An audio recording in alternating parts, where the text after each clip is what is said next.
অনেক মহিলারা বলে সকালে ঘর ঝাড়ু দেওয়া ছাড়া ও রাত্রে ঘর থেকে কাউকে কিছু দেওয়া যাবে না। ও সকালে ঘর ঝাড়ু দেওয়া ছাড়া কাউকে দেওয়া যাবে না, রাতে ঘর থেকে কিছু দেওয়া যাবে না। কিছু হাদিস আছে, হাদিসটা হলো হাদিসুন নেসা। হাদিসুন নেসা বুঝেন? এগুলো আমাদের মা চাষিদের মধ্যে প্রচলিত আছে, কোরআন হাদিসে এগুলোর কোনো অস্তিত্ব। এটা হলো এরকম একটা হাদিস যে ঘর ঝাড়ু দেওয়া ছাড়া কাউকে কিছু দেওয়া যাবে না। এগুলোর পিছনে বিভিন্ন ভিন্ন ধর্মী মানুষদের বিশ্বাস আছে, কাজ করে। এরকম আরো অনেক কিছু আছে, কিছু জাল হাদিস আমি চিন্তা করছি এগুলো নিয়ে। এগুলো কেন বানাইছে, কারা বানাইছে? সৎ উদ্দেশ্যে কিছু জাল হাদিস বানাইছে। সৎ উদ্দেশ্যে জাল হাদিস বানাইলেও সেটা অসৎ কাজ, হারাম কাজ। যেমন রাতে নখ কাটলে কি হয়? রাতে নখ কাটলে ওই যে নখকুনি হয়, বাচ্চা বলছে, দেখছেন? এটা হয়, সেটা হয়, দেখছেন? মুখস্থ এদের।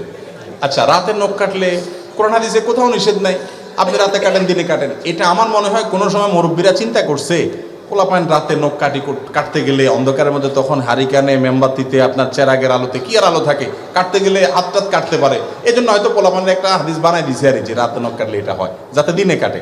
বাবা, এটা তখন হয়তো ঠিক ছিল, আলো ছিল না, ফকফকা আলো, দিনের চাইতে বেশি আলো। কারোর যদি সুবিধা হয় সে কাটবে, কোনো অসুবিধা নাই। একইভাবে দেখবেন যে আপনার অনেকে বলে, হুজুর শুনছি বই খোলা রাখলে, পড়ার বই খোলা রাখলে শয়তান পড়ে ফেলে। তা আমি বলি, শয়তান পড়ে ফেললে ভালো তো, এটা মানুষ হয়ে গেলে তো ভালো। যদিও শয়তান পড়ে শয়তানই করবে। যাই হোক, এটা একটা ভিত্তিহীন কথা, ফালতু কথা, মিথ্যা কথা, এর কোনো ভিত্তি নেই ভাই। শয়তান যদি বই পড়তে চায় সে খুলেও পড়তে পারে। আর শয়তান, সে তার জন্ম হয়েছে কত আগে, তার সব মুখস্থ। আপনার বই পড়ার দরকার নাই তো, সে তো পরীক্ষা দিবে না। এগুলো অযথা কথা। আমার মনে হচ্ছে এটাও কোনো মুরব্বীরা বানাইছেন এই জন্য যে পোলাপান বই খোলা রেখে দৌড় দেয় এদিকে সেদিকে, বাতাসে, মোরগে, এটাতে সেটাতে, গ্রামে গঞ্জে অসুবিধা হয়, ছিঁড়ে যায় পাতা পুতা, পোলাপানে ছিঁড়ে ফেলায়। এই জন্য যাতে বন্ধ করে থুয়ে যায়, দায়িত্বশীল ভাবে গোছায় থুয়ে যায়, এই জন্য একটা হাদিস মিথ্যা বানাই দিছে আর কি, যেটা হলে শয়তান পড়ে। বুঝেন নাই কথা? এরকম অনেক কিছু আছে। কোরআন হাতে থেকে পড়লে কি করা লাগে? ওই যে ডাল দিতে হয়, চাল দিতে হয়, লবণ দিতে হয়, এক এক এলাকায় এক একটা আছে। এটাও জাল হাদিস। কোন মুরব্বীরা হয়তো বানাইছেন এই চিন্তায় যে কোরআন বেটা ধরবা, তুমি সিরিয়াসনেসের সাথে ধরবা, কেরম করে ধরছো, কেমন ধরছো, তোমার হাত থেকে পড়ে গেছে। ওরে মানুষ করার জন্য একটা হাদিস বানায় নিছে জাল, যে পড়লে যাতে চাল ডাল লবণ দেওয়া লাগে। বাবা, তখন চাল ডাল লবণের অনেক দাম ছিল, কষ্ট করে জোগাড় করতে হইতো। আর 2 কেজি 1.5 কেজি চাইল এখন কোনো ব্যাপার, পোলাপানের 5 MB টাকা, এইটা করা লাগবে বললে পোলাপান ভয় পাবে। এগুলো তখন কোনো সৎ উদ্দেশ্যে মানুষ বানাইছে। এরকম অনেক ফালতু কথা আছে, শুনে রাখেন। এই কথাগুলো মনে হচ্ছে খুব সহজ কথা, সহজ কথা না, এগুলো অনেক বড় কথা। আল্লাহ বলেছেন, ওয়া আন তাকুলু আলাল্লাহি মা লা তা'লামুন। আল্লাহ তাআলার ব্যাপারে তোমরা না জেনে কিছু বলবা না, মন গড়া কিছু বলবো না, এগুলো গুনাহের কথা, জায়েজ নাই। আল্লাহ তাআলা আমাদেরকে বুঝার তৌফিক দান করুন। এগুলো এক ধরনের ছোট শিরক, এক ধরনের শিরক, যে মুমিনের ভালো মন্দ, ইমানদারের ভালো মন্দ সব কার হাতে? এসব ফালতু বিশ্বাস করা যাবে না, অযথা বিশ্বাস করা যাবে না। অনেক রকমের আছে এরকম। সকালবেলায় আপনার ঝাড়ু দেখলে এটা হয়, কাক দেখলে ওইটা হয়, কাকের ডাক শুনলে এটা হয়, বাম চোখ লাফাইলে এটা হয়। আমার মনে হয় লিস্ট করলে কয়েকশো হবে এরকম জাল হাদিস আছে এবং ভিত্তিহীন কথা আছে। ওষুধ খাওয়ার সময় বিসমিল্লাহ বলা যাবে কিনা? অনেকে বলে বিসমিল্লাহ বললে রোগে বরকত হয়ে যাবে, এটা কি সঠিক? ভাই, ওষুধ খাওয়ার সময় বিসমিল্লাহ বলবেন কিনা? প্রত্যেকটা গুরুত্বপূর্ণ কাজে শুরুতে বিসমিল্লাহ বলবেন। কুল্লু আমরিন যী বালিন লাম ইউবদা বিসমিল্লাহি ফাহুয়া আবতার আও আখতা। যে কোনো গুরুত্বপূর্ণ কাজ আল্লাহর নাম নিয়ে শুরু না করলে ওটা অপূর্ণাঙ্গ থাকবে। এই জন্য ওষুধ পান করা, ওষুধ সেবন করার সময় কি করবেন? বিসমিল্লাহ বলেই সেবন করবেন। বিসমিল্লাহ পড়লে রোগে বরকত হবে কেন? ওষুধে না বরকত হবে? আপনার নজর ওইদিকে গেছে কেন? বরকত হবে কিসে? ঔষধে। ঔষধে বরকত হওয়া মানে ওষুধে কল্যাণ হওয়া, ওষুধে কল্যাণ হওয়া মানে রোগ ভালো হওয়া, ওইটা আরো ভালো হবে। তো এই যে বিসমিল্লাহ বলা ঠিক না ওষুধ খাওয়ার সময়, এগুলো মুরব্বীরা একসময় বলতো, এগুলোর কোনো ভিত্তি নাই। অনেকে আবার ওষুধ খাওয়ার একটা দোয়া বলে, আল্লাহ শাফি, আল্লাহ কাফি, আল্লাহ মাফি, শুনছেন নি? এটাও বানায় নিছে কেউ একজন। এগুলোর কোনো ভিত্তি নাই ভাই। আল্লাহ শাফি, আল্লাহ শেফা দানকারী, আল্লাহ কাফি, আল্লাহ যথেষ্ট, আল্লাহ মাফি। মাফি মানে বাংলা মাফি, আল্লাহ নাই নাউজুবিল্লাহ, ওই অর্থ না। আল্লাহ মাফি মানে আল্লাহ মুআফিন থেকে, আল্লাহ মুআফিন আর কি।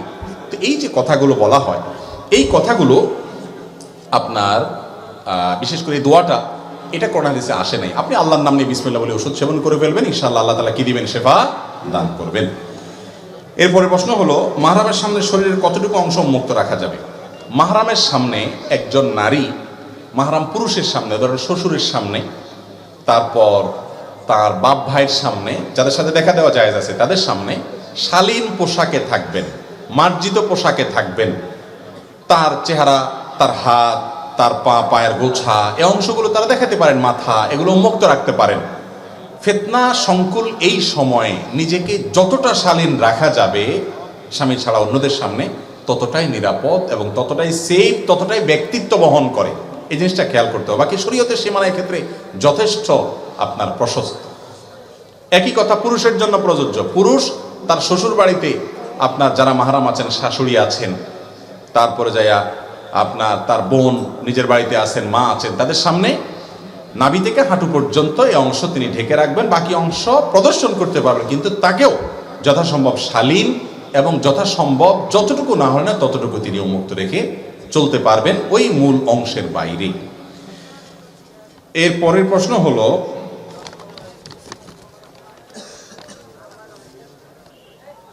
কারোর সাথে স্ত্রীর কথা ধরে মাতা পিতা ভাই বোনের সাথে সম্পর্ক ছিন্ন করা যাবে কিনা? কি বলেন, যাবে? এটা যে যাবে না এটা আমরা সবাই জানি, এটা তো প্রশ্ন করার ইস্যু না, কিন্তু এটা আমাদের সমাজে অনেক বড় ইস্যু হয়ে গেছে যে বইয়ের কথা শুনে মা বাবার সাথে সম্পর্ক ছিন্ন করে, আবার মা বাবার কথা শুনে অনেকে বইয়ের উপরে বিচার করে। আছে না নেই? এই দুইটার কোনোটাই করা যাবে না, বরং সবার সাথে কথা ব্যালেন্স করে চলতে হবে, প্রত্যেকের যার যার হক আদায় করতে হবে। কারোর সাথে রাগ করে নিজের জন্য কোনো কিছুকে হারাম করে নিলে এর প্রতিকার কি?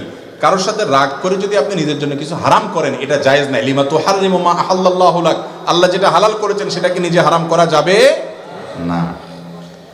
যদি আপনি কোনো খারাপ কাজের নিয়ত করেন যে আমি এটা করব সেটা করব, ভুল নিয়ত করেছেন এবং সেটা মান্নত যদি হয়, মান নাযারা আন ইয়াসি আল্লাহ ফালা ইয়াসিহি, যে ব্যক্তি মানত করলো আল্লাহর অবাধ্য হওয়ার, খারাপ কিছু করার, সেই মানত কি করবে না, পুরা করবে, ওটা ভঙ্গ করবে এবং কসমের কাফারা দিয়ে দিবে, 10 জন মিসকিনকে খাওয়াবে বা 3 দিন রোজা রাখবে। অনেক লোক বাহিরে চলাফেরা কাজকর্ম সব স্বাভাবিক করতেছে, কিন্তু মসজিদে চেয়ার নিয়ে নামাজ পড়া কতটুকু সঠিক? এই প্রশ্ন উত্তর বিভিন্ন জায়গায় দিয়েছি আমরা। যদি সে মাজুর হয়, একান্ত মাজুর হলে কি করতে পারবে? মসজিদে চেয়ারে বসে নামাজ পড়তে পারবে, দাঁড়ানো বা বসার। ভাই প্রশ্ন উত্তর শেষ করে দিব? তাহলে কেউ ঢুকতেছেন কেউ উঠতেছেন, ব্যাপার কি রে ভাই? জি। এরপর প্রশ্ন হলো, কোনো কারণে একটা রোজা মিস হলে কয়টা রোজা রাখতে হবে? একটা রোজা মিস হলে রোজা রাখতে হবে কয়টা ভাই? একটাই। যদি আপনার অসুস্থতার কারণে হয় তাহলে তো আল্লাহ তাআলা মাফ করবেন, আর ইচ্ছাকৃত যদি না রেখে থাকেন আল্লাহর কাছে মাফ চাবেন, তওবা করবেন। আর কাজা হিসাবে কয়টা রাখতে হবে? একটার জন্য একটাই রাখতে হবে। আর এরপরে প্রশ্ন হলো, রাসূল সাল্লাল্লাহু আলাইহি সাল্লাম ছাড়া কোনো পীর বা ব্যক্তির নামে দরুদ পড়া যাবে কিনা?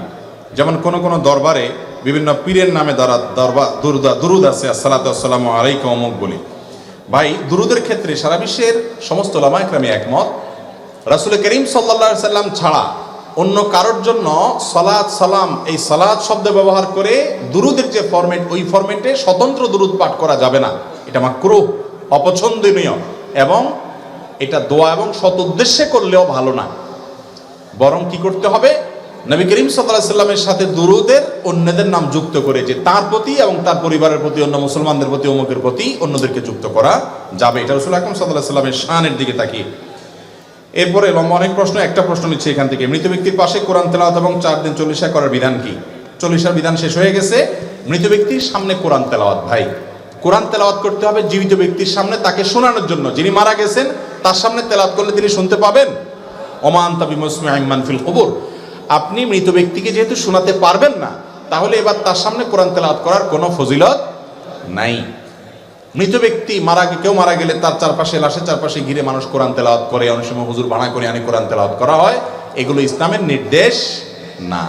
আপনি নিজে তোর কোরআন তেলাওয়াত করেন, করার পরে এর সওয়াব মৃত ব্যক্তির জন্য আপনি সাদাকা দিতে, হাদিয়া দিতে পারেন কিনা, বকশিশ দিতে পারেন কিনা, অনেক উলামা ইকরাম বলেছেন পারে, এবং এর সপক্ষে অনেক দলিল আদিল্লা আছে, অনেক লম্বা চড়া আলোচনা আছে। কিন্তু মৃত ব্যক্তিকে কোরআন শোনানো বা তার লাশকে ঘিরে কোরআন তেলাওয়াত করা, এটা মৃত ব্যক্তিকে বিদায়ের কোনো আমল না। অনেক মানুষ আছে টাকা হাওলাত দিতে চায় না, কিন্তু সুদে লাগায়, সুদের গুনাহ আযাব সম্পর্কে বলেন। আবার কেউ আছে হাওলাত নিলে ওই টাকা সহজে দিতে চায় না। খুব গুরুত্বপূর্ণ প্রশ্ন। দেখেন, হাওলাত দেওয়া এটা একটা বড় ধরনের ইবাদত এবং সওয়াবের কাজ, এটা আমরা ভুলে গেছি। আমরা এখন এত স্বার্থপর হয়েছি যে ধার দেব, কি লাভ আমার, লাভ ছাড়া ধার দেই না। লাভ নিয়ে ধার দেওয়া এটা হলো সুদ। সুদকে আল্লাহ তাআলা হারাম করেছেন। আপনি তাহলে ধার কেন দিবেন? ধার এই জন্য দিবেন, কোনো ক্ষেত্রে ধার করলে দামের সমান সওয়াব হয়, কোনো ক্ষেত্রে দানের চাইতে আরো বেশি সওয়াব পর্যন্ত হতে পারে। যদি ধার দেওয়া হয়। এটা আজকে উঠে গেছে কর্জে হাসানা আমাদের সমাজ থেকে। কর্জে হাসানাকে প্রতিষ্ঠিত করতে হবে, তাহলে সুদ দুনিয়া থেকে বিদায় হবে। যিনি কর্জা নেন সে ব্যক্তিও আবার ঘোরাঘুরি করেন, টাকা একবার নিতে পারলে এরপরে ওর পিছে পিছে পাওনাদার বেচারা ঘোরা লাগে, ঠিক না ঠিক? মনে হয় যে ভিক্ষা চাইতেছে, এরকম একটা অবস্থা। নবী করিম সাল্লাল্লাহু আলাইহি সাল্লাম বলেছেন, তোমাদের মধ্যে সবচেয়ে ভালো মানুষ সে যেই ব্যক্তি লোন পরিশোধ, দেনা পরিশোধের মধ্যে ভালো মানুষের পরিচয় দেয়, টাইম মতো পরিশোধ করে। চেষ্টা করবো তো ইনশাআল্লাহ। লোন নিতে হবে, কাউকে হাওলাত দিয়েছেন, দেয় না না দেয় ভয় আছে, শরীয়ত বন্ধকের সিস্টেম রাখছে, কিছু বন্ধক রাখেন, ওই সমমূল্যের জিনিস রাখেন, যদি সে গড়িমসি করে ওইটা বিক্রি করে টাকা উঠাইতে পারবেন, তাহলে তো সমাধান হয়ে গেল। এই জন্য হাওলাত দেওয়ার সিস্টেমে আমাদেরকে আসতে হবে। এটা দুনিয়া থেকে বিদায় হয়ে যাওয়া একটা ইবাদত। ভালো মানুষরাও আজকাল হাওলাত দেয় না, কারণ স্বার্থ ছাড়া কিছুই করে না। আল্লাহ তাআলা আমাদেরকে বোঝার তৌফিক দান করুন। আমাদের সমাজে চা দোকানে দেখি একজন আরেকজনের পিছনে বদনাম, পরনিন্দা, গীবত করে। গীবতের গুনাহ কি হুজুর? গীবতের গুনাহ তো আমরা সবাই জানি, আল্লাহর কাছে সবচেয়ে জঘন্য পাপগুলোর মধ্যে একটা হলো গীবত করা, হারাম। নিজের আপন ভাইয়ের গোশত খাওয়া, মৃত মরা ভাইয়ের লাশের গোশত খাওয়া যেরকম ডেঞ্জারাস অপরাধ এবং নোংরামি, কোন মানুষের পেছনে তার সমালোচনা করা সেরকম নোংরামি এবং অসভ্যতা। চা দোকানগুলো বেশিরভাগ ক্ষেত্রেই আমাদের দেশে এটা চায়ের দোকান না, এটা গীবতের দোকান। এটা কিসের দোকান হয়ে গেছে ভাই? শুধু গীবতের দোকান না, এটা একটা open talk show. Open talk show বুঝেন? টেলিভিশনে যেরকম টক শো হয় 2-3 জনে, এখানে ওপেন টক শো হয়, 24 ঘন্টা টক শো চলতে থাকে বিভিন্ন পলিটিক্যাল ইস্যুতে, হাইপোথেটিক্যাল ইস্যুতে, বিভিন্ন বিষয়, ঠিক না ঠিক? ভাইরা আমার, আপনি চার দোকানে বহু জিন্দিগি কথা বলেছেন। আব্দুল্লাহ জাহাঙ্গীর একটা কথা বলতেন, রাহিমাহুল্লাহ একটা কথা বলতেন, যে আপনি চা দোকানে বসে 20 বছর 30 বছর ধরে আড্ডাবাজি করছেন এবং বহুত গাল গল্প করেছেন। কি লাভ হয়েছে? 10 টাকার মালিক হয়েছেন, 10টা আমল নামায় সব লেখা হয়েছে, বরং গুনাহ বহুত লেখা হয়েছে। ওই টাইমটাতে নিয়ে নিজের স্ত্রীর সাথে একটু মহব্বতের কথা বলেন, আমল নামা কিছু সব লেখা হবে ইনশাআল্লাহ। কথা কি বুঝাতে পারছি? আল্লাহ তাআলা আমাদেরকে গীবতের ভয়াবহ গুনাহ থেকে বেঁচে থাকার তৌফিক দান করুন। মহারণা দেওয়া ছাড়া স্ত্রীকে স্পর্শ করা যাবে কিনা? মহারণা না দেওয়ার গুনাহ কি? মহারণা দেওয়া ছাড়া স্ত্রীকে স্পর্শ করলে জেনার গুনাহ হবে না বা গুনাহ হবে না, কিন্তু স্ত্রীকে মহারণা দেওয়াটা এটা অবশ্য কর্তব্য, স্ত্রীর হক, অধিকার। যদি না দেওয়া হয়, কিয়ামতের দিন স্ত্রী এটা আদায় করে ছাড়বে, সেদিন কেউ কাউকে ছাড়বে না। এই জন্য মানুষের কাছে, দেনাদারের কাছে, পাওনাদারের কাছে যেরকম আপনি দেনা থাকেন, স্ত্রীর কাছে আপনার দেনা হলো মহরের টাকা। মহর এই পরিমাণ ধরবেন যেটা দিতে পারবেন। 10 লাখ টাকা ধরবেন, 10 টাকা আপনি বেচা যান না, এই মহর ধরা ঠিক না। যতটুকু ধরবেন ততটুকু কি করতে হবে? দিতে হবে। আমাদের সমাজে অনেকে বলে নতুন বিল্ডিং করার সময় ঘরের কিনারে, ঘরের কোনো পিলারে স্বর্ণ অথবা রূপা দেওয়া লাগে, না হয় ঘরের অমঙ্গল হয়। এটা সম্পূর্ণ শিরপূর্ণ বিশ্বাস। স্বর্ণ এবং রূপা মানুষের কোনো লাভ ক্ষতি করতে পারে না। ঘরের কোনায় স্বর্ণ দিতে হবে, মোরগ জবাই করে রক্ত দিতে হবে, এটা দিতে হবে, এটা দিতে হবে, এই সমস্ত বিশ্বাসগুলো শিরপূর্ণ বিশ্বাস। কোনো মুসলমান এগুলো বিশ্বাস করবে না। আমি ঘর করেছি বিসমিল্লাহ বলে, আল্লাহর কাছে দোয়া চেয়ে আল্লাহ তাআলা বরকত দিবেন। এই স্বর্ণ রূপা, এটার পানি কোনা কাঞ্চিতে দেওয়া, এগুলোতে কোনো লাভ আসতে পারে না, কল্যাণ আসতে পারে না। যদি বিশ্বাস করে কেউ, তাহলে এটা ইমানের জন্য ক্ষতিকর, শিরকে আসগর হতে পারে, কোনো কোনো ক্ষেত্রে শিরকে আকবর পর্যন্ত চলে যেতে পারে, এই জাতীয় বিষয়গুলো যদি সেরকম বিশ্বাস হয়। আমাদের সমাজে প্রায় অনুষ্ঠানে দেখি মানুষকে দাওয়াত দিয়ে তারা টেবিল নিয়ে বসে থাকে, পরে 500, 1000, 2000 দেওয়া লাগে। অনেক মানুষ টাকার কারণে দাওয়াতে যেতে পারে না, তা কি জায়েজ আছে? ভাই, কাউকে দাওয়াত দেওয়ার পরে যদি আপনি টেবিল নিয়ে বসেন, তাহলে আপনার চাইতে বাজারের হোটেলগুলো অনেক ভালো। কারণ হোটেলগুলোর সিস্টেম হলো আপনি খাওয়া দাওয়া করেন, যাওয়ার সময় ক্যাশের কাছে আসলে জিজ্ঞাসা করে কত হয়েছে, এত হয়েছে, দিয়ে দেন। বেশিরভাগ এরকমই সিস্টেমের হোটেল আমাদের দেশে, তাই না? আর এটা হলো ঢুকার সময় টেবিল চেয়ার নিয়ে, খাতা কলম নিয়ে বসে আছে, ভাই আগে কি আনছেন দিয়ে যান, খানা পরে, ঠিক না ঠিক? আমি প্রায় বলি ভাই, ডাকাইতে ডাকাতি করার সময় একটা অস্ত্র রাখে, আর এরা ডাকাতি করার সময় চেয়ার টেবিল আর খাতা কলম নিয়ে বসে, বেশ কম এতটুকু। এটা হলো ভদ্র বেশে ডাকাতি। যুবকরা একটু প্রতিজ্ঞা করেন তো, আমার বিয়েতে কোনো প্রকার চাঁদাবাজি চলবে না, আমার বিয়েতে কোনো প্রকার চাঁদাবাজি আমি অ্যালাউ করব, কিন্তু এটা বুকের বল নিয়ে বলার জন্য কিছু পয়সা করে কামাইতে হবে আগে। মা বাপ বলবে 2 টাকা নিজে কামাইতেও পারে না, আবার বাধাও দিবা, তখন ঝামেলা পড়বেন কি পড়বেন না। এই জন্য হক হালালে কামাইয়ের জন্য পরিশ্রম করবেন, যুবকরা পরিশ্রমী হবেন। এর পাশাপাশি আপনি এই অনাচারের বিরুদ্ধে দাঁড়াবেন। ভাই, আজকাল কিছু কিছু দাওয়াত আছে, এগুলো পাইলে মানুষের মন খারাপ হয়, বিশেষ করে মধ্যবিত্ত, নিম্ন মধ্যবিত্তের। অলিমার দাওয়াত দিলে, আকিকার দাওয়াত দিলে, বিয়ের দাওয়াত, এই জাতীয় দাওয়াত দিলে, কেন? কারণ জানে এখানে ফ্যামিলির সবাই মিলে খাইলে নয় 2000-3000 টাকা খাইতে পারবো, এর বেশি না, কিন্তু দেওয়া লাগবে 5000, ঠিক না ঠিক? লস প্রজেক্ট, তার চাইতে চাইনিজে খাওয়া ভালো। এই জন্য এরকম কোনো অনাচার করা জায়েজ নাই।